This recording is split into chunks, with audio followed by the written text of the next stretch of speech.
Assalamualaikum warahmatullahi wabarakatuh. Alhamdulillahirabbil alamin. Allahumma shalli ala sayyidina Muhammad al-Fatihi lima ughliq wal khatimi lima sabaq nasirul haqqi bil haqq wal hadi ila siratikal mustaqim wa ala alihi haqqa qadrihi wa miqdarihil azim. Ma'asyiral muslimin rahimakumullah. Kita akan melanjutkan kajian kitab Kasyful Gummah, menyingkap tabir kegalauan, yang mana pada malam hari ini kita masih di bab 4 tentang keutamaan berupaya memberi manfaat dan memenuhi kebutuhan para hamba Allah. Di hadis yang ke-20, menolong sesama layaknya melayani Allah. An Anasi aidan qal, dari sahabat Anas radhiyallahu an berkata, anna Rasulullah sallallahu alaihi wasallam qala, bahwasannya Rasulullah sallallahu alaihi wasallam bersabda, man qadha li akhihil muslim hajatan, barang siapa yang memenuhi kebutuhan saudaranya yang muslim, kana lahu minal ajri kaman khadamallahu umrahu, maka baginya adalah pahala seperti orang-orang yang melayani Allah selama dalam hidupnya. Ma'asyiral muslimin rahimakumullah, ini adalah gambaran bagi orang-orang yang mau memenuhi kebutuhan saudaranya sesama muslim. Allah akan memberikan pahala yang mana pahala tersebut bernilai seperti orang yang melayani Allah dalam hidupnya. Masya Allah. Kita ketika menjadi pelayan orang kaya saja sudah bangga. Kita menjadi pelayan pejabat saja kadang-kadang kita bangga. Kita menjadi pelayan di sebuah toko besar, kadang-kadang kita bangga. Tetapi bagaimana kalau kita menjadi pelayannya Allah Subhanahu wa Ta'ala? Inilah cita-cita yang sangat luhur. Ketika kita mampu melayani Allah, kita mempunyai pahala yang mana pahala tersebut bernilai seperti melayani Allah. Tidak ada lagi pahala yang bisa menyainginya. Kalaulah kita hidup di zaman Rasul, mungkin cita-citaku, cita-cita kita semua adalah untuk melayani Rasulullah Sallallahu Alaihi Wasallam. Suatu ketika Imam Hasan Al-Basri sebagai Sayyidut Tabi'in, beliau mempunyai seorang murid yang bernama Imam Sabit Al-Bunani. Suatu ketika Imam Abu Hasan Al-Basri ini menyuruh kepada muridnya, yaitu Imam Sabit, untuk memenuhi kebutuhan seseorang. Namun muridnya waktu itu berkata kepada Imam Hasan Al-Basri, ya Imam, aku ini sedang iktikaf. Apa jawaban Imam Al-Basri? Imam Hasan Al-Basri mengatakan, iktikafmu berpuluh-puluh tahun dibandingkan dengan engkau melayani, dengan engkau memenuhi kebutuhan seorang muslim, membantu, menolong orang yang sedang kesusahan. Maka lebih baik adalah menolong dan membantu orang yang kesusahan, yang sesama muslim, dibandingkan dengan iktikaf ribu-ribu tahun. Di sini menggambarkan bahwa melayani seseorang yang sedang membutuhkan, melayani kebutuhan saudaranya yang muslim, pahalanya adalah melayani Allah Subhanahu wa Ta'ala. Ketika ego pribadi kita sudah kita kalahkan untuk kepentingan masyarakat yang lebih umum, disinilah pahala bagi orang-orang yang mampu dengan amanah tanggung jawab mau menolong kebutuhan orang lain. Ketika Anda menjadi pejabat, jadilah pejabat yang senang menolong kebutuhan masyarakatnya, kebutuhan warga-warganya.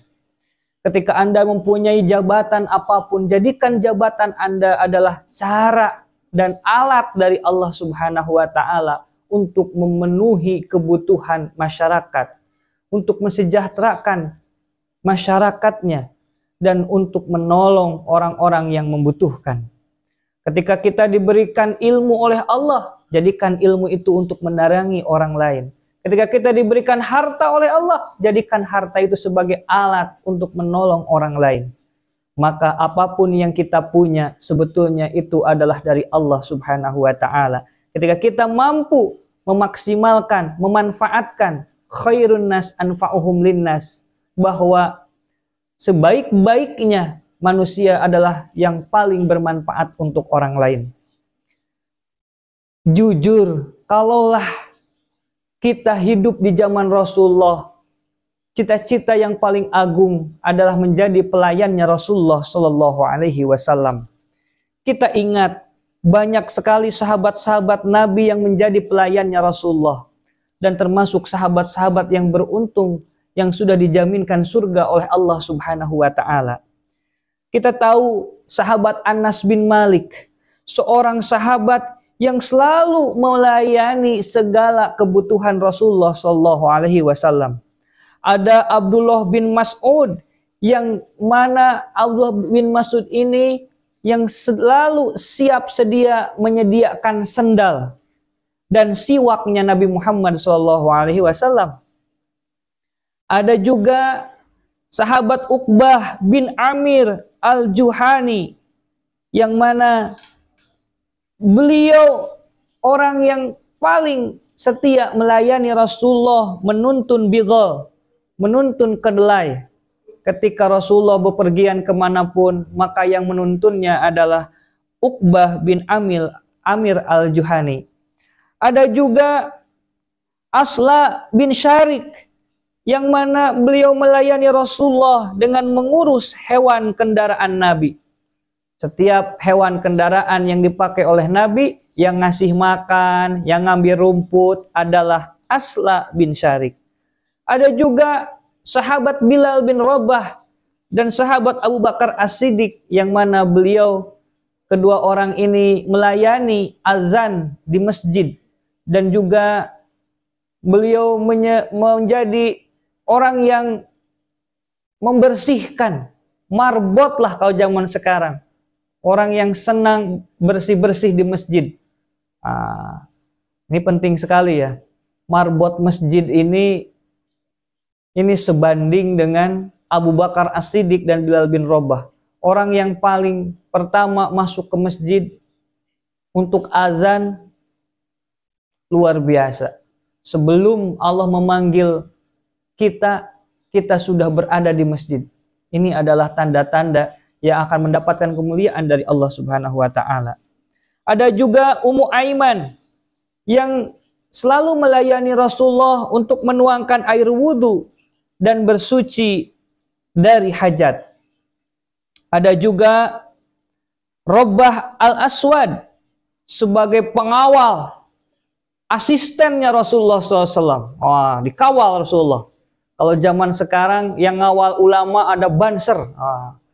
Barisan Ansor Serbaguna. Itu kalau di zaman Rasul namanya Rabbah al-Aswad, yang selalu siap menjadi benteng pertama, menjadi asisten pengawal Rasulullah SAW.